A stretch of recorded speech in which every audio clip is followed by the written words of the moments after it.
Session Chair, fellow panelists, distinguished ladies and gentlemen, good afternoon. First and foremost, I would like to thank IDSA and Ambassador Prasad for having me here, and of course Mr. Vishal for organizing everything at the very last minute to get me here on time.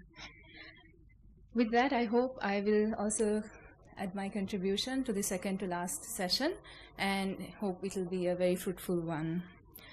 My paper is titled Strengthening Connectivity Through Media in a Culturally Diverse Region.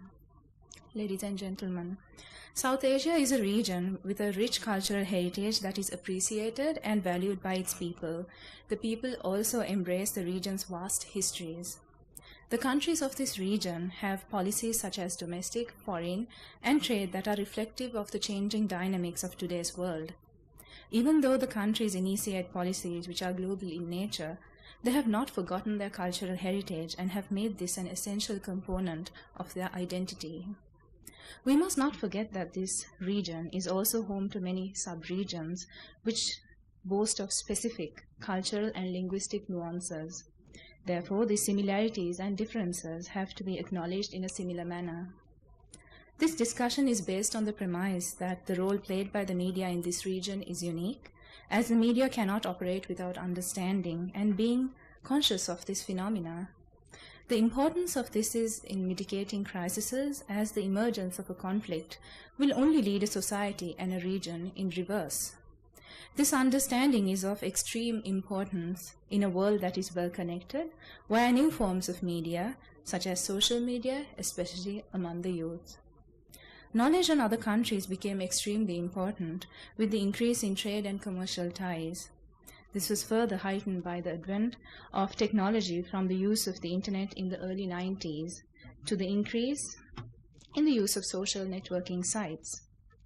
Globalization shrinks concepts of distance between existing cultures by dramatically reducing the time taken to cross distances that physically separate them.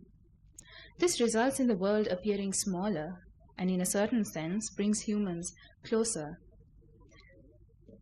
On the other hand, it can also stretch social relations, removing relations which govern our daily lives from local context to global ones. So in this context of a closely knit global society, it is understood that both positive and negative stories about countries are reported. Stereotypes about most countries circulate widely in international settings. But for citizens of this region, the proximity of our countries to each other, our shared histories, languages, religions, cultures, and traditions should make the stark differences in perception noteworthy, as we are aware of the cultural nuances and representations of those countries. Therefore, further misrepresentation occurs with what is shown or does not get shown, discussed or ignored by the national and international media with regard to South Asia. And the reasons or processes operating behind those decisions evidently contributes to the construction of particular sets of meanings about South Asian nations and national identities. Ladies and gentlemen, sometimes the morally complex, socially diverse, historical and political processes and contexts within which certain events are embedded take place largely out of sight.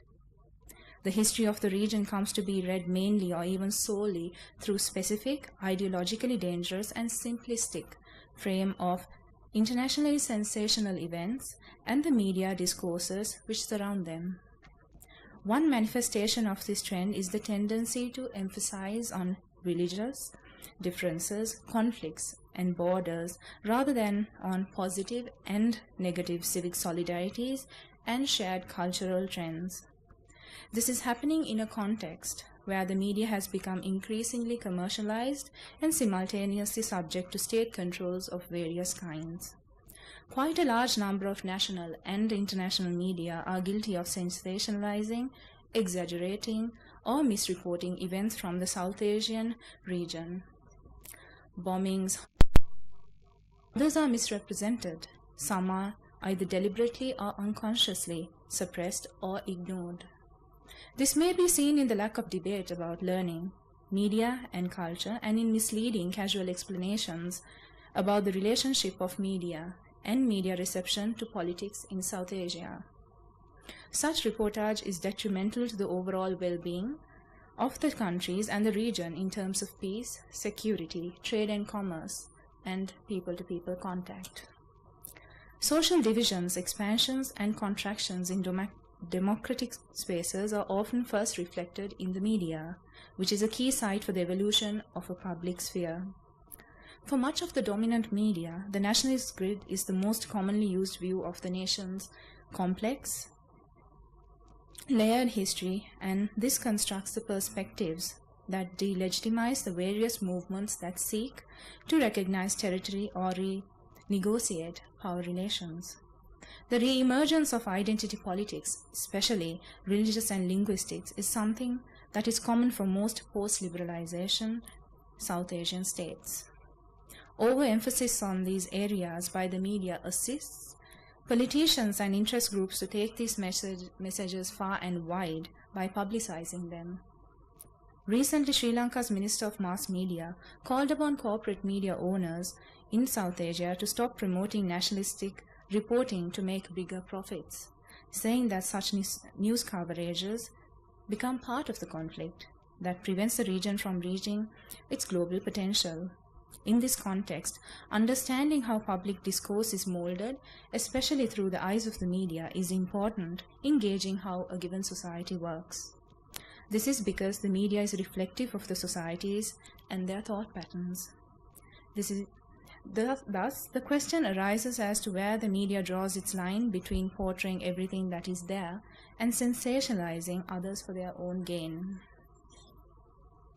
As mentioned earlier, the internet changed the manner in which news is circulated and people network. It has also altered the way in which people seek and receive information. Further, the internet has also emerged as a source of alternative views and opinions that attempt to escape the censorship of state and the market, and has also as a platform for advocacy and mobilization. Here, the internet has become home to several domains of the public sphere, sometimes bypassing classical modes of journalism to generate information to a world that is wired. This phenomenon includes individuals and collectives coming together as bloggers and as commentators who generate a considerable amount of opinion on everyday matters. Blogs, e-groups, social networking sites, e-campaigns, and other modes of mobilization on the internet have been, in some cases, instrumental in widespread dissemination of information, popularization of protests, and short-term political mobilization. As individuals have the ability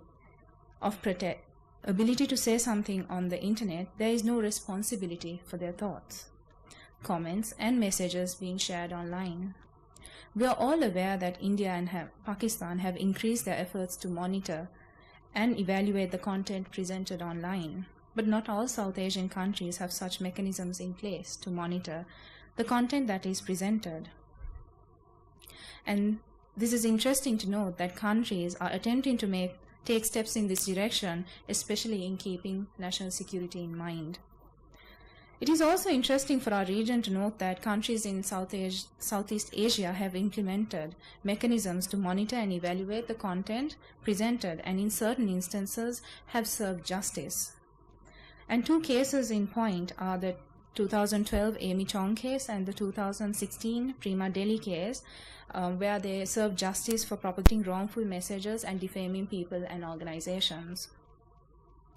Ladies and gentlemen, at this juncture, we must understand that over the last decade, the nature of seeking information or news has significantly changed. People seek instantaneous information at the tip of their fingertips. They no longer rely on traditional forms for gathering news such as newspapers or television news bulletins. Nor do they allocate a single time of their day to obtain this information. And towards this end, new media has indeed amplified the otherwise marginal voices, sometimes in ways that traditional media has been unable to. It has also been driven by anonymity that can, if pushed, be divisive and fragmented. Even though internet-driven new media are powerful tools in getting messages across, there is a doubt about its credibility and authenticity, as anybody is able to pass messages. And due to the instantaneous nature of the information being shared, providers of traditional media have joined the trend and are now encouraging citizen journalism, which cover news instantaneously in addition to their traditional coverage, be it in print or electronic media.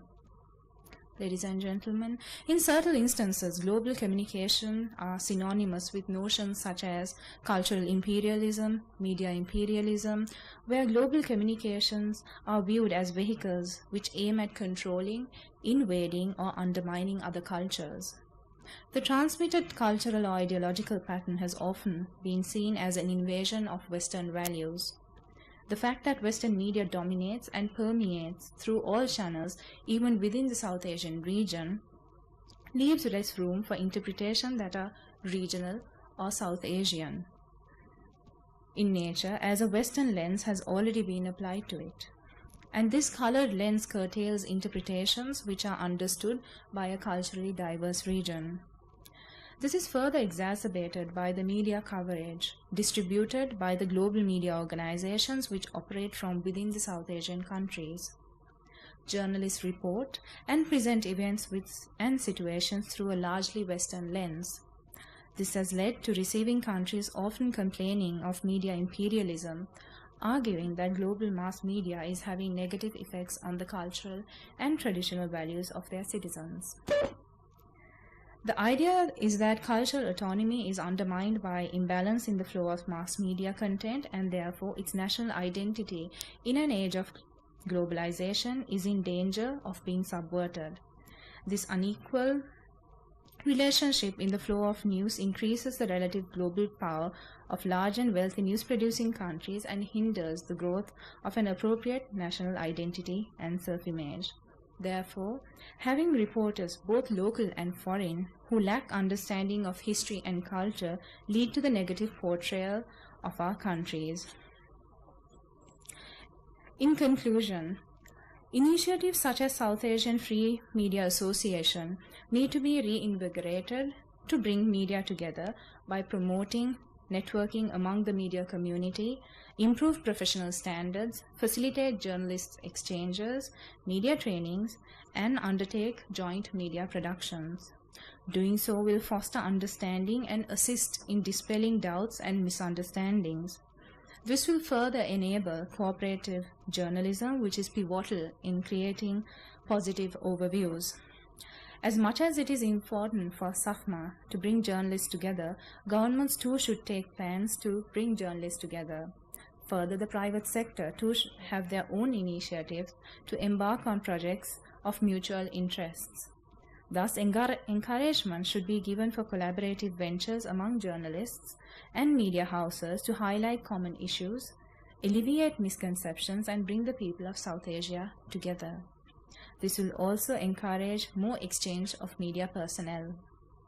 Last but not least, ladies and gentlemen, media has a mammoth responsibility in uniting the people of South Asia.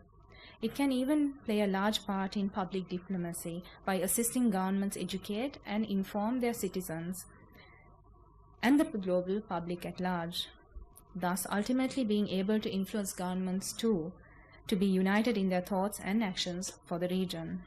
Eliminating barriers in ownership of media organizations, establishing cooperative journalism, localizing content, ensuring a South Asian perspective on issues and events reported will help create a South Asian mentality.